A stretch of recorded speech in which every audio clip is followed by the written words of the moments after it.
Hi everyone, today we are going to learn about chapter 14 on trade receivables.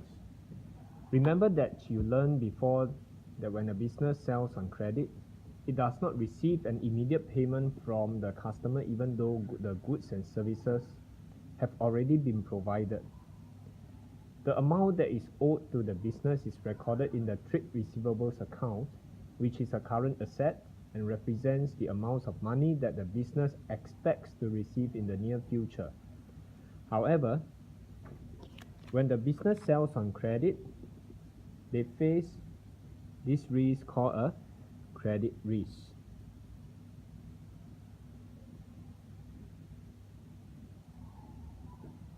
Which is the risk of not being able to collect the money from the debtor subsequently. Now, at the end of the accounting period, the business will review its trade receivables and determines, based on objective evidence, the amounts that are unlikely to be collectible. So what can be called objective evidence? Some examples of objective evidence are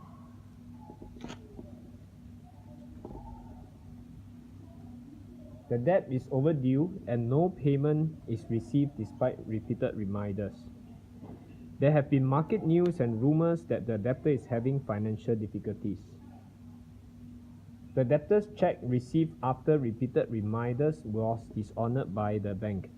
Okay, at this point, just take note that it is not just received once and then the check was dishonored and you think that it is objective evidence. The key word is after repeated reminders. Then the business received the check from the debtor.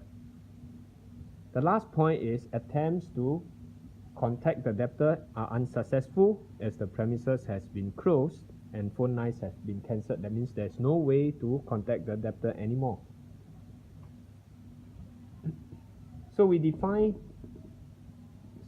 So when there is objective evidence that a debt is unlikely to be collectible, the business will recognize an impairment loss on trade receivable. So we define impairment loss on trade receivable as the loss that the business suffers when it cannot collect any money for the goods and services already provided to the debtor. So this is actually an expense item that is reported in the income statement. It is to be recorded in the same financial period as the business records the credit sales revenue. This practice follows the matching concept.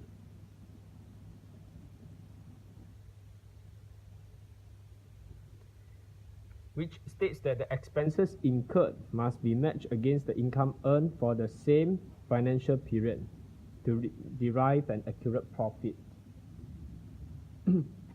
Now the journal entry to record an impairment loss is your debit impairment loss on trade receivables, and your credit allowance for impairment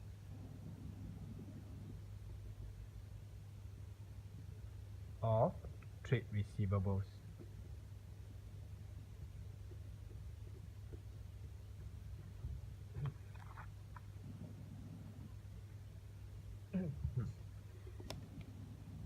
Now this one will increase your expense because expense has a debit balance. This one is a contra asset, so it will increase your contra asset.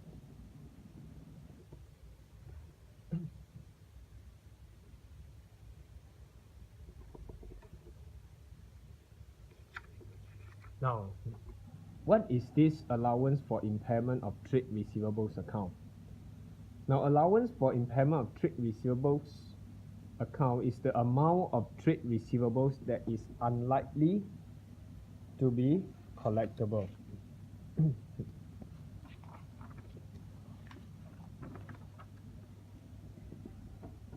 Amount of trade receivables that is unlikely to be collectible.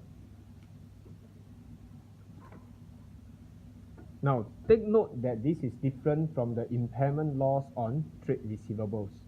The impairment loss on trade receivables that we just did, this one, is an expense account. It's listed in the income statement. However, the allowance for impairment of trade receivables is a contra asset account, and it is recorded as a deduction from the trade receivables in the balance sheet. Now, this practice complies with the prudence concept.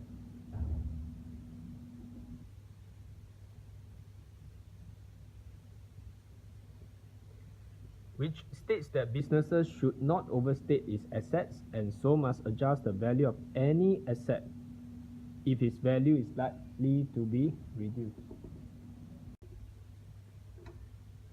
In the case of trade receivables, if we do not make allowances for impairment loss, can you see that we are actually overstating the trade receivables?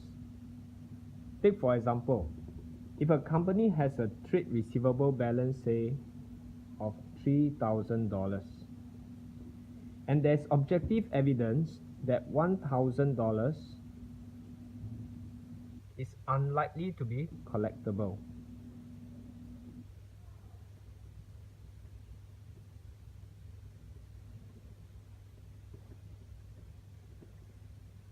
Now, a stakeholder will need to know that probably only 2,000, the difference,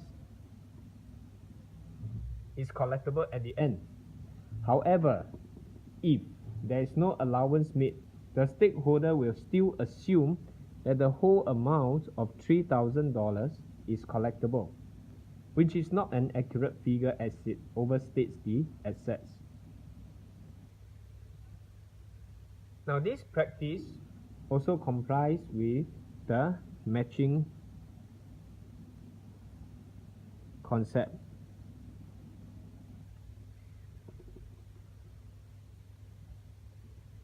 Which states that a business provides for allowance for impairment of trade receivables so that the amounts that are unlikely to be collectible will be recognized as an impairment loss on trade receivable, which is an expense that is matched with the income earned from sales within the same accounting period.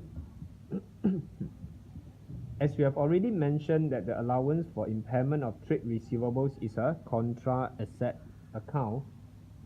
Therefore, trade receivables that are reported in the balance sheet as net trade receivables, which represents the estimated amounts that are collectible from debtors in the future.